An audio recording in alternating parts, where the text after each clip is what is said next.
The Taiwan ecosystem and industries and companies are doing incredibly well. Yeah. Taiwan may be United States' fourth largest trading partner, yeah. but Taiwan is my largest trading partner. And so,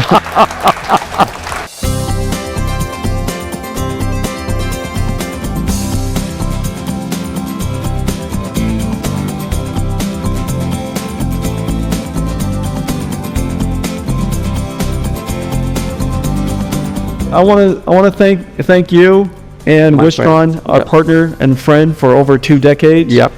We started this AI journey with friendship, with your friendship and building these incredible systems.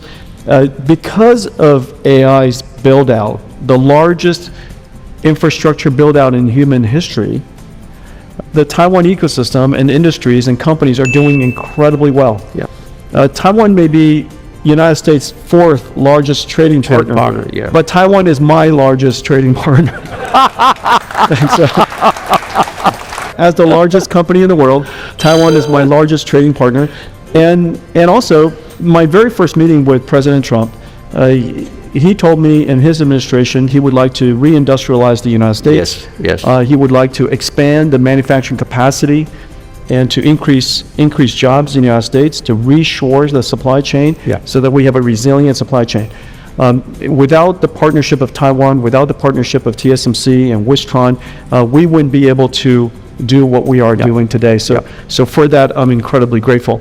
I want to thank you and Wistron, our partner and friend for over 2 decades. Yep. We started this AI journey with friendship, with your friendship and building these incredible systems. Because of AI's build out, the largest infrastructure build out in human history, the Taiwan ecosystem and industries and companies are doing incredibly well. Yeah. Taiwan may be United States' fourth largest trading partner, yeah. but Taiwan is my largest trading partner. And so, as the largest company in the world, Taiwan is my largest trading partner, and also my very first meeting with President Trump, he told me in his administration he would like to reindustrialize the United States. Yes. Yes. He would like to expand the manufacturing capacity and to increase jobs in the United States, to reshore the supply chain, so that we have a resilient supply chain. Without the partnership of Taiwan, without the partnership of TSMC and Wistron, we wouldn't be able to do what we are doing today. So for that, I'm incredibly grateful.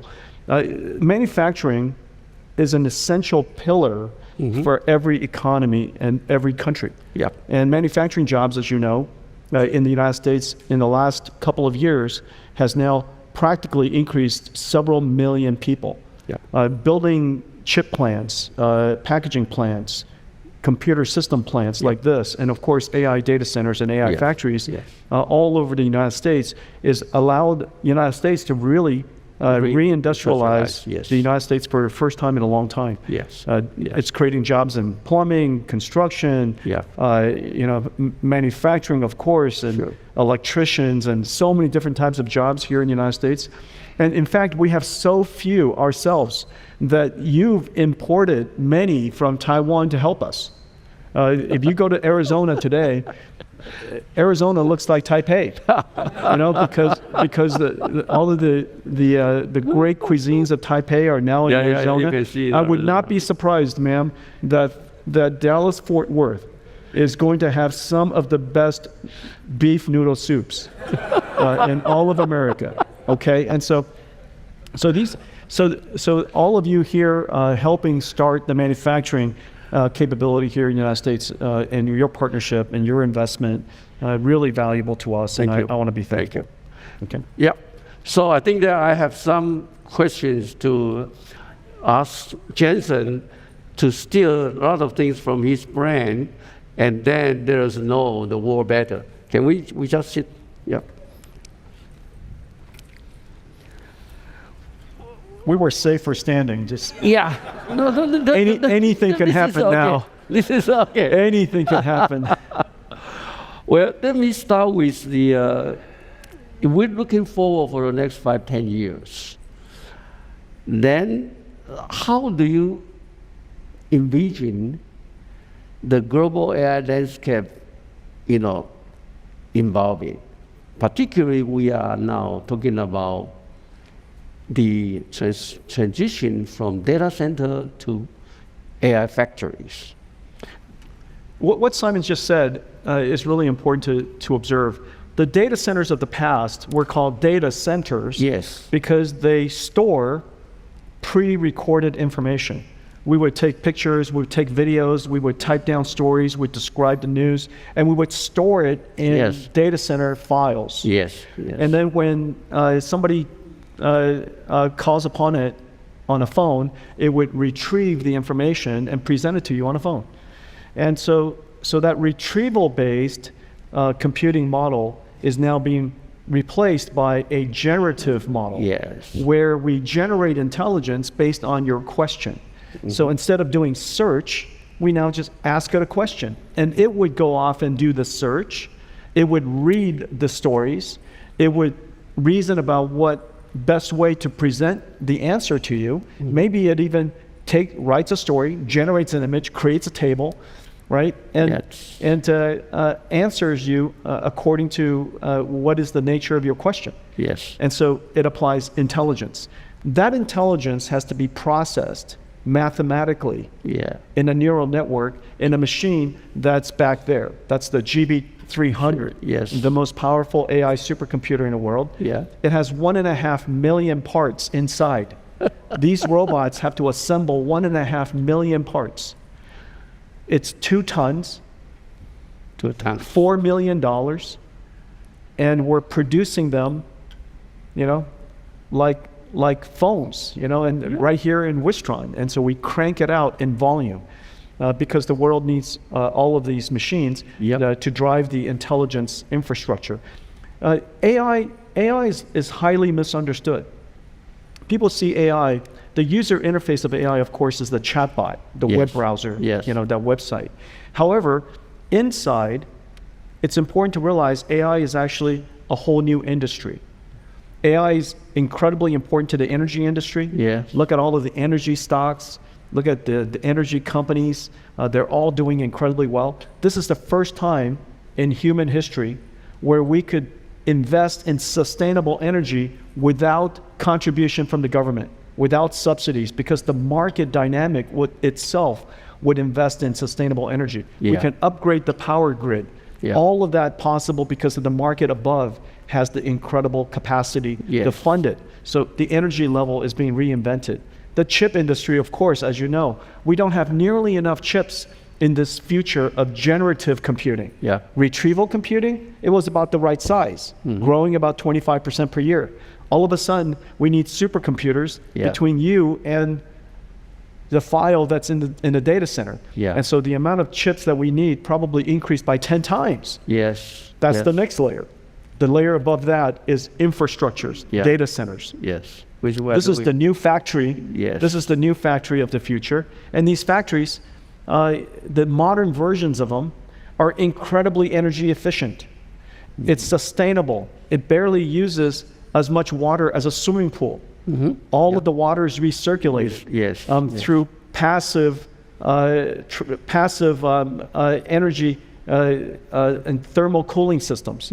And so all of the liquid is recirculated. None is lost. And so these modern factories are incredibly sustainable, incredibly energy efficient, and is good for the environment. And of course, what creates around it is large amounts of jobs. It's now created several million manufacturing jobs, construction jobs, electrician jobs. The above that is where the AI model is. That's the layer that everybody sees.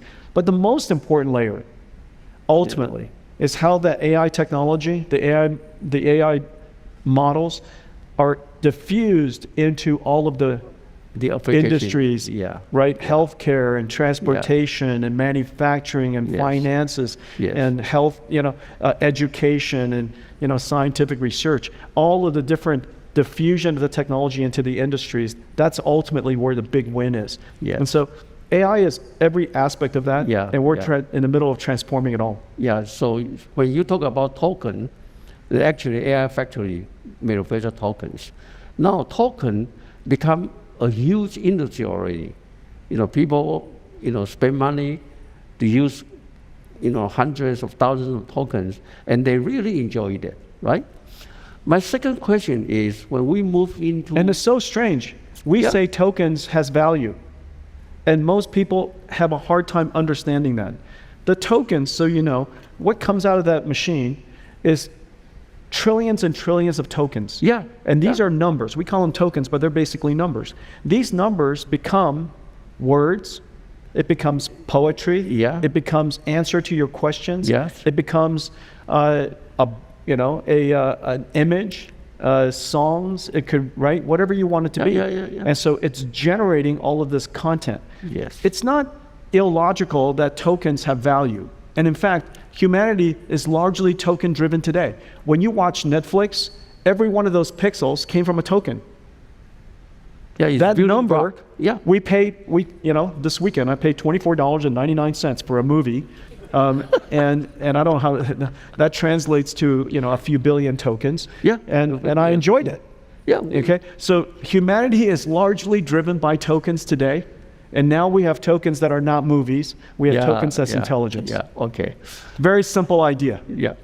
My second question is, when we are moving to an era that the AI adopting and also the computing intensity are scaling up exponentially, how this will, shape the future industries?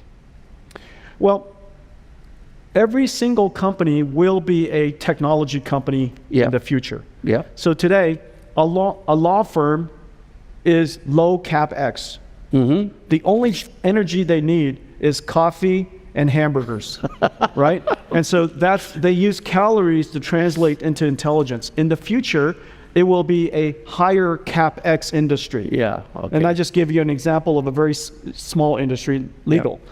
And so in the future, their intelligence will be a combination of hamburgers and coffee and electricity. Okay. And those electricity will generate tokens, which will be part of their intelligence. Yes. Every single industry in the world is based on, fundamentally grounded on intelligence. Yeah. The financial services, the insurance industry, the healthcare industry, you name it. Every single industry is grounded on intelligence.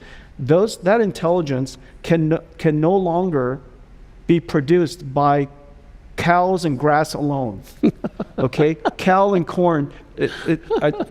Steaks will still be extremely important. Don't get me wrong. Yeah. Especially here in Texas. Yeah. And so we'll still need lots of cows and corn, but it'll be augmented by tokens. Yeah. And so when you think about it from that perspective, you now realize just as agriculture is a fundamental infrastructure of society, in the future, these AI factories will be a fundamental infrastructure of society. It's a very sensible thing. Doesn't it make sense? Yeah. Today we have roads and agriculture and railroads. In the future, we'll have AI factories and the internet.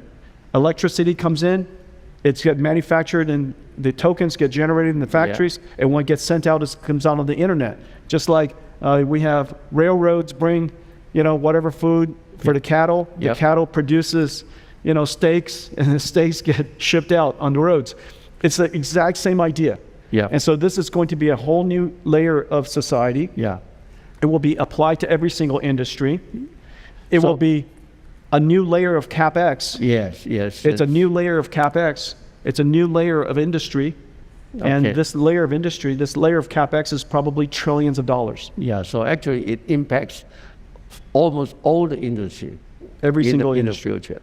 Everybody needs intelligence. Yeah. Everything is built on intelligence. Yeah. And then how the communities can take the advantage of their unique culture, intelligence, to build a better AI system.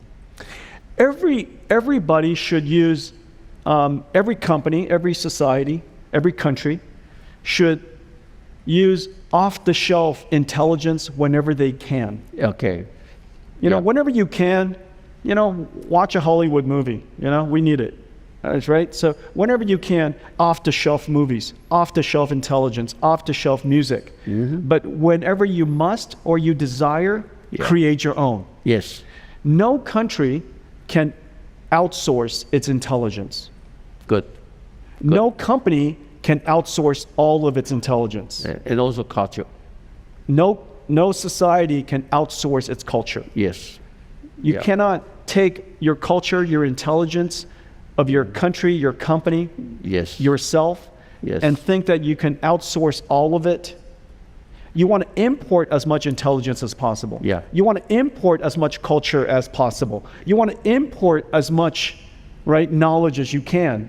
But you also want to generate your own. Yes. And you have to cultivate your own. You cannot outsource that. That's right. That's important. That's why we need closed models, off-the-shelf closed models, but we also need open models. Open models. Every single country, every single company, we need closed and open models. You cannot be deprived of either one. This is a very good lesson to all the communities and countries. I think today we have very short time. But I believe that when we talk to Jensen, he always gives us the vision that from the macro view of the whole AI will evolve to the whole industry, then narrow down to community and countries. It's a great vision. I think that we're going to enjoy the next era of AI life. I hope that we will be more happier and more healthy. Thank you, James. We will be happier. We will be healthier. Thank you. Simon, thank you for your partnership. Thank you, Wistron. Thank you, everybody. Thank you.